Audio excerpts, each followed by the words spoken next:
नमस्कार दोस्तों, मैं सोनू शर्मा। आज का वीडियो हम सबके पूजनीय श्री हनुमान जी पर। श्री हनुमान जी एकमात्र ऐसे देवता हैं जिनकी आलोचना नहीं होती, उन्हें कोई दोष नहीं दिया जाता।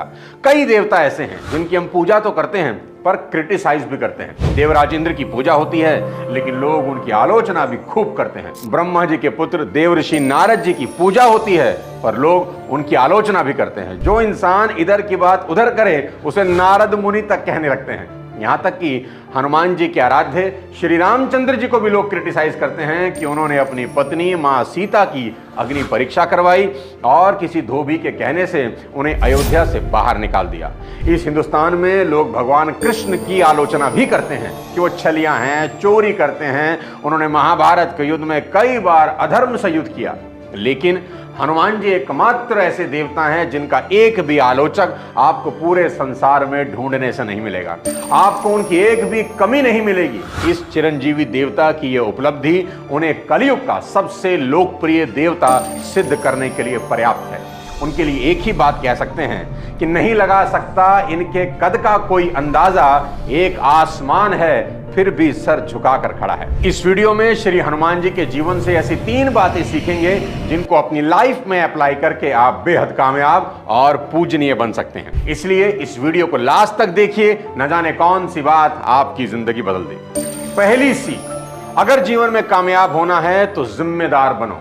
आपको आगे बढ़कर जिम्मेदारी उठानी होगी। You should take responsibility. और याद रखना कि जिम्मेदारी कभी दी नहीं जाती, खुद आगे से बढ़कर ली जाती है। जब राम रावण युद्ध में लक्ष्मण मूर्छित हुए तो राम विलाप करते हुए कहते हैं, हे लक्ष्मण, मैं अयोध्या जाकर क्या मुंह दिखाऊंगा कि अपनी पत्नी को पाने के चक्कर में अपने भाई को खो दिया।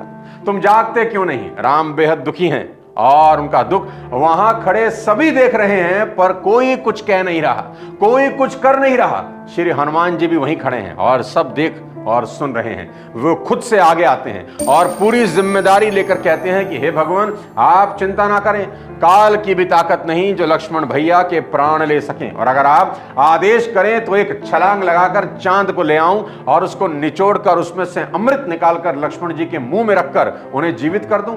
हे प्रभु, जो आप आज्ञा दें तो पैर की एक ही लात से धरती को फाड़कर पाताल लोक में जाकर जहां सर्प अमृत कुंड की रक्षा करते हैं वे कुंभ ले आऊं और उस अमृत से लक्ष्मण को स्नान करा दूं।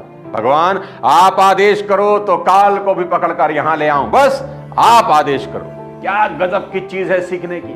हनुमान जी से किसी ने कहा नहीं ये सब करने के लिए, लेकिन वो खुद से सभी रिस्पॉन्सिबिलिटी उठाने को तैयार हैं।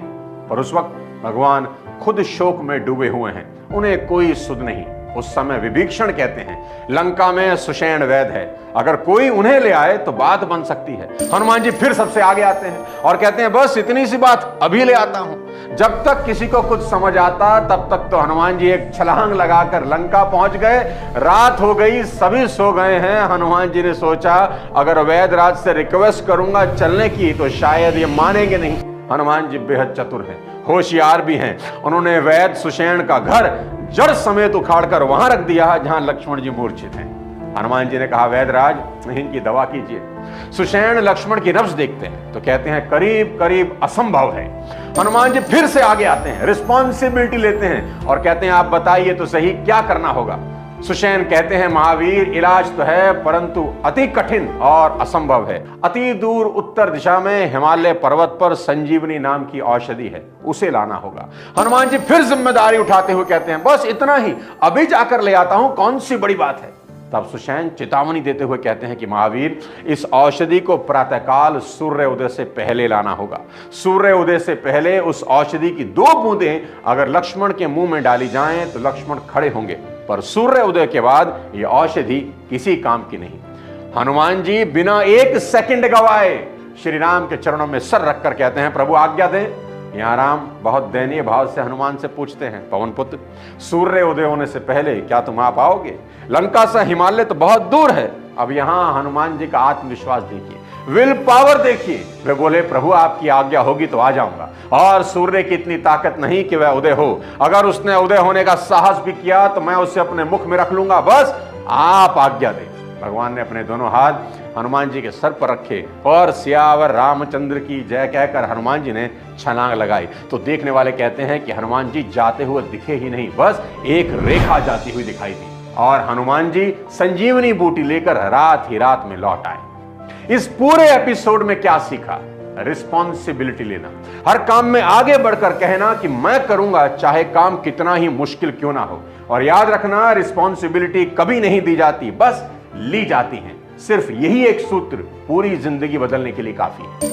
अब दूसरी सीख देता हूं आपको, हमेशा बड़ा काम करने की कोशिश करना। जानते हैं दुनिया किसको याद रखती है या फिर किसको बड़ा रिवॉर्ड देती है?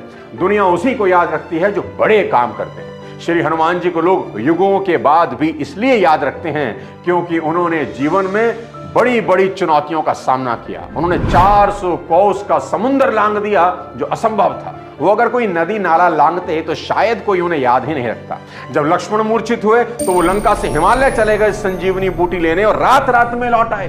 कितना इम्पॉसिबल सा काम था, पर उन्होंने किया। और अहिरावण जब श्री राम लक्ष्मण को बांधकर पाताल लोक ले गया उनकी बलि देने के लिए, तो हनुमान जी पाताल लोक चले गए और अहिरावण को मार डाला।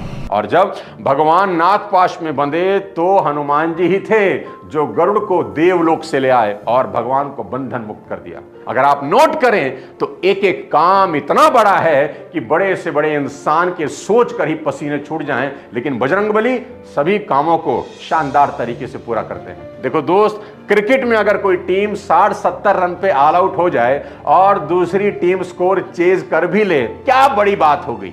उस मैच को कौन याद रखेगा?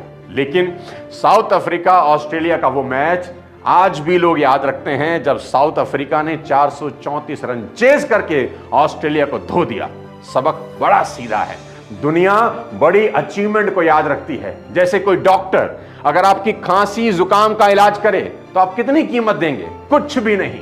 लेकिन अगर वही डॉक्टर ब्रेन ट्यूमर का इलाज करे तो आप अपना सब कुछ दे देंगे। सबक फिर वही है कि दुनिया आपको बड़ा काम करने का रिवॉर्ड देती है और सदियों तक याद रखती है। याद रखना दोस्त, जिंदगी में बड़ा काम करने की कोशिश करना। आखिरी में सबसे इंपॉर्टेंट लर्निंग जो आज के टेंशन के माहौल में सबसे ज्यादा जरूरी है, जो हमें हनुमान जी से सीखनी चाहिए, वो है सदा खुश रहना, प्रसन्न रहना। मैं तो हमेशा कहता हूं कि प्रसन्न मन में ईश्वर का वास होता है और दुखी लोगों के आसपास चांडाल नाचते हैं। आप पूरी रामायण पढ़िए, आप हनुमान जी को कहीं भी दुखी नहीं पाएंगे।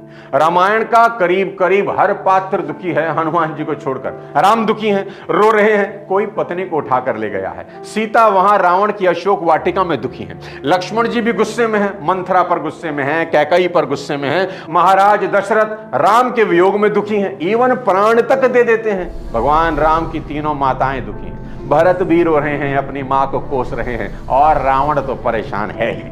लेकिन देखिए, एक श्री हनुमान हैं जो मानस के आरंभ से अंत तक शांत और प्रसन्न है। जब जामवंत जी हनुमान जी को शक्तियां याद दिलाते हैं तो तुलसीदास लिखते हैं, जामवंत के वचन सुहाए, सुनी हनुमंत हृदय अति भाए।